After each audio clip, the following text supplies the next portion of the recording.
বিশ্বকাপের মঞ্চে আবারও দেখা মিলল নতুন এক ইতিহাসের। দীর্ঘ ২৪ বছর পর একই দলের দুই ফরোয়ার্ড এক বিশ্বকাপে অন্তত ৫টি করে গোল করার বিরল কীর্তি করলেন। ২০০২ সালে ব্রাজিলের রোনালদো রিভালদোর পর এবার সেই কীর্তি ছুঁয়ে ফেললেন ফ্রান্সের কিলিয়ান এমবাপে ও উসমান ডেমবেলে। মরক্কোর বিপক্ষে কোয়ার্টার ফাইনালে ২-০ গোলের জয়ে ফ্রান্সকে সেমিফাইনালে তুলতে বড় ভূমিকায় রেখেছেন এই দুই তারকা। এমবাপের দুর্দান্ত ফিনিশে এগিয়ে যাওয়ার পর ডেমবেলে করেন ম্যাচের দ্বিতীয় গোল, যে গোলে অ্যাসিস্ট করেন আবার সেই কিলিয়ান এমবাপে। আর এই গোলের সঙ্গে বিশ্বকাপের ইতিহাসে নিজেদের নাম লিখে ফেলেন ফরাসি আক্রমণের এই জুটি। এমবাপে এখন পর্যন্ত এই বিশ্বকাপে করেছেন মোট ৮টি গোল। অন্যদিকে বর্তমান ব্যালন ডিওর জয়ী ডেমবেলের গোল সংখ্যা ৫, অর্থাৎ দুজনে মিলে এখন পর্যন্ত করেছেন মোট ১৩ গোল, যে সংখ্যায় তারা ছুঁয়ে ফেলেছেন ব্রাজিলের কিংবদন্তি জুটি রোনালদো রিভালদোকে।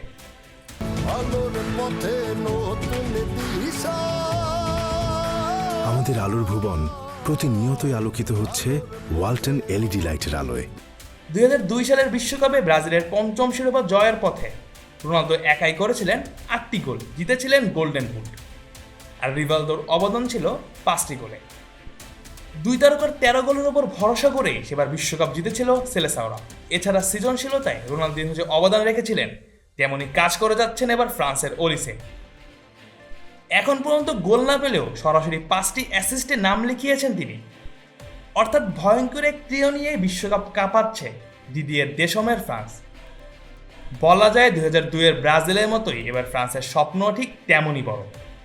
এমবাপে ও ডেমবেলের ভয়ঙ্কর আক্রমণ যেন মনে করিয়ে দিচ্ছে ২০০২ সালের সেই ব্রাজিলকে। শুধু গোল করাই নয়, গুরুত্বপূর্ণ মুহূর্তে ম্যাচের ভাগ্য বদলে দেওয়ার ক্ষমতাও রয়েছে এই জুটির। তবে ইতিহাসের আরেকটি বড় রেকর্ডও এখন হাতছানি দিচ্ছে ফরাসি এই জুটিকে।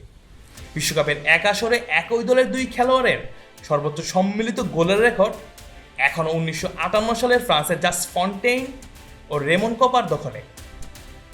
সেই বিশ্বকাপে যারা করেছিলেন ১৬টি গোল। এমবাপে ও ডেমবেলের সামনে নিজের দেশের কিংবদন্তির সেই রেকর্ড ভাঙার সুযোগও রয়েছে। আরও ২ ম্যাচ বাকি থাকায় এই জুটি কোথায় গিয়ে থামে সেটাই এখন দেখার বিষয়। তবে একটা বিষয় নিশ্চিত, রুথলেস আক্রমণ, তারকায় ভরা স্কোয়াড আর শিরোপার ক্ষুধা সব মিলিয়ে ২০২৬ বিশ্বকাপের ফ্রান্সকে অনেকে দেখতে শুরু করেছেন ২০০২ সালের ব্রাজিলের ছায়া হিসেবে। টানা ৩টি বিশ্বকাপের ফাইনাল, ২০১৮ পর ২০২২, এবার ২০২৬-এর বিশ্বকাপের ফাইনালের হাতছানি। তাই প্রশ্ন একটাই, এমবাপে ডেমবেলের এই গোল ঝড় কি ফ্রান্সকে এনে দেবে আরেকটি বিশ্বকাপের trophy? Mujahidul Islam Zahid, on field.